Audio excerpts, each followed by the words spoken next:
Okay, so have you heard about this photo? It got kicked out of an Australian fashion competition. Can you believe that? No, really? The judges, they were like, too fake, way too perfect. They thought it had to be AI generated. It turns Yeah. out it was a real photo. The photographer's own son. Oh, wow. It's funny, right? Yeah. But it makes you think, like, can we even tell the difference anymore between, human art and AI art?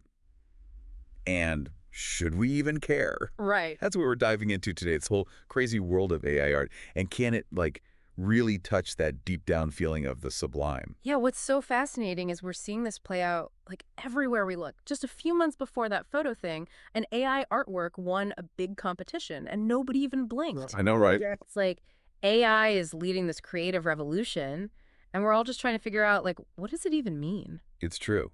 So, for those of us who are still catching up, how does this even work? You've got DALL-E, ChatGPT. Now Oh. you're talking robots secretly taking art classes? Not exactly. Haha. Okay, but think of it this way.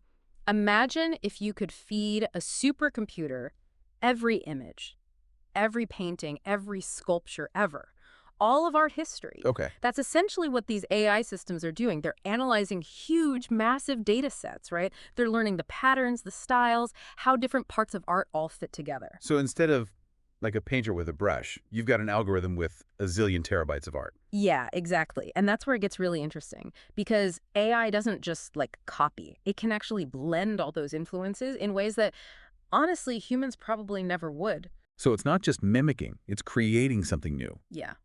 We call it combinatorial profundity. This potential AI has to take all these ideas and just remix them in totally new and unexpected ways. So this isn't just AI playing artist, it's like it can blend ideas in ways we never could. It's pushing the boundaries. Absolutely. That's pretty cool. You know what this reminds me of? That 16th century painter, Giuseppe Arcimboldo. Oh, yeah. I love his work. He made these crazy portraits, but like out of fruits, vegetables, even books. Who thinks of that? And, he was facing similar pushback back then. Really? Oh, yeah, big time. People were debating, are these even portraits? Are they still lives? But does it even matter? That's a good point. He challenged what a portrait could be. Just like AI is challenging what we think of as art. It's about the experience, what do you feel when you see it? Not just like what category does it fit into in a textbook. It's like he's saying, look, who cares about the labels? Just tell me what you feel. And that kind of brings us to, like, the heart of it all, right? Mm. The sublime. You ever just get that feeling, like staring up at the night sky? You feel small, obviously, Yeah. but then also kind of exhilarated. Totally. It's that awe, that wonder, yeah, maybe even a little bit of fear mixed in. It's that feeling of being totally overwhelmed by something so much bigger than us. But there's this weird joy in it too, right? Right? It's like exhilarating fear. So cool. Exactly. Okay, but it's not just like pretty sunsets and mountaintops, right? There's Mhm. like a whole philosophy behind this whole sublime thing. Oh, absolutely. And we can thank our friend Immanuel Kant for really digging into all that. Yes. He thought there were two main types of the sublime, the mathematical sublime Okay. and the dynamical sublime. I am here for it. Give me all the Kant. So mathematical sublime, lay it on me. All right, so the mathematical sublime is all about vastness, like that night sky you were talking about. Yeah. Imagine like standing on a mountain, right? Looking out at this huge landscape that seems like it just goes on forever. Makes you feel pretty small, right? Totally. Like Mm. my brain can barely even process it. Exactly. But here's where Kant gets really interesting. He says our minds, when they hit that wall, when they realize their own limits, Yeah. they actually reach beyond those limits. We start using our reasoning, our logic, Right. to try and grasp those huge concepts, measuring the ocean, calculating how far away a star is. It's like we get knocked down by how massive it all is. Then we get back up and use our brains to like make sense of That's it. exactly. That's the mathematical sublime in action. Now, the dynamical sublime, that's a little different. Okay, hit me. This one's about confronting the raw power of nature. Ooh. Okay, getting a little scarier now. Right. We're talking raging storms, volcanoes erupting, anything that makes you feel truly insignificant next to nature's power. Okay, I get it. It's like that feeling of, whoa, nature is intense. Yes. And here's where Kant gets even more interesting. Hmm. He thought that real sublimity, that true profound experience, it could only come from nature. Art, not so much. Really? But what about those crazy realistic paintings, the ones that make you feel like you could just walk right in? Those artists were capturing the sublime, right? Yeah. Kant thought art could kind of evoke a sense of the sublime, but it was always a little watered down. Think of it like this.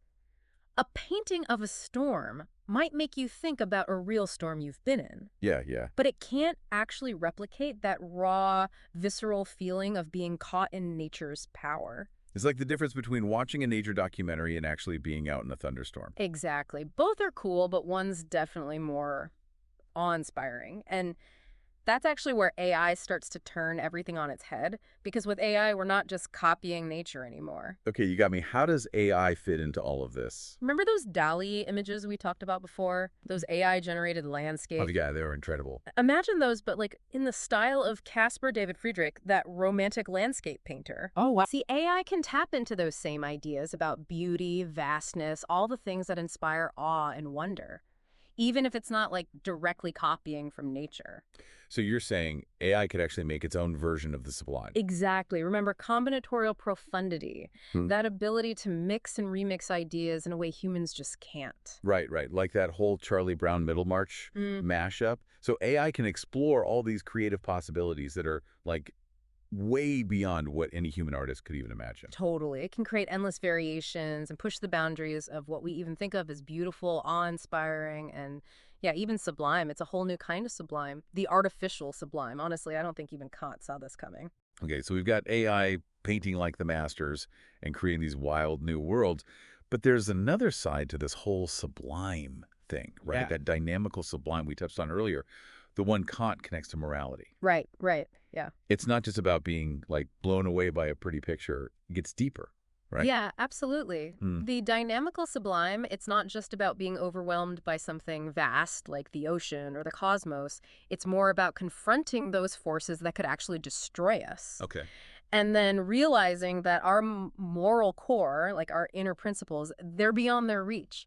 Kant used the example of a raging storm to kind of illustrate this. All right, like nature can toss my car around like it's nothing, but it can't touch my soul. Haha. Exactly. You look at a hurricane and yeah, you're reminded of how small you are, how powerless. But then you realize there's a part of you that's untouchable, that sense of right and wrong, your moral compass, it's unshaken. That's the dynamical sublime. So it's like more than just being awestruck by nature. It's like a dot moral reckoning. Exactly. And you know, it's interesting. Kant kind of hinted that this kind of moral reckoning, it could come from encountering not just the power of nature, but like the complexities of human nature too. Oh, okay. I like where this is going. Think about it. The chilling amorality of a character like the judge in Cormac McCarthy's Blood Meridian, or even someone like Mr. Glegg in George Eliot's The Mill on the Floss, that subtle, unsettling moral disorder. Oh, man, those characters, they make you question everything. It's like they're holding up this warped mirror to your own sense of right and wrong. Right. And that's where AI comes in again. Imagine AI generating stories that grapple with those same complex moral themes. Okay, yeah. What if an AI could write a scene with McCarthy's judge, but like drop him right into modern day Iraq? Suddenly you're confronting those timeless, chilling ideas in a whole new context. You know, you sent me that excerpt, that GPT-4 thing where it did exactly that. And it was, Wow. honestly, it's kind of disturbing, but also amazing. It really sounded like the judge. It's just a glimpse of what's possible. Imagine AI trained on all of literature, philosophy, history, you name it. We could have these incredibly complex narratives that force us to really confront those tough questions about morality. It's like having Dostoevsky and Jane Austen whispering in your ear, Yeah. challenging your every belief. Okay, I love that image. Haha. So it's not just reading about Mr. Glegg being stingy. We could have an AI generate a million scenarios, and each one kind of tweaks our understanding of generosity, greed, you name it. Exactly, like a custom-made morality simulator. It's exhilarating, but yeah, maybe a little terrifying too. So it's like we're not just looking at a new kind of art here. It's like a new kind of mirror, reflecting back not just our creativity, but our deepest fears, our aspirations, everything. Absolutely. And the most exciting part, we get to figure out what it all means together. This is uncharted territory, this whole artificial sublime. But that's what makes it so fascinating. Totally. And that's what makes these deep dives so fun, right?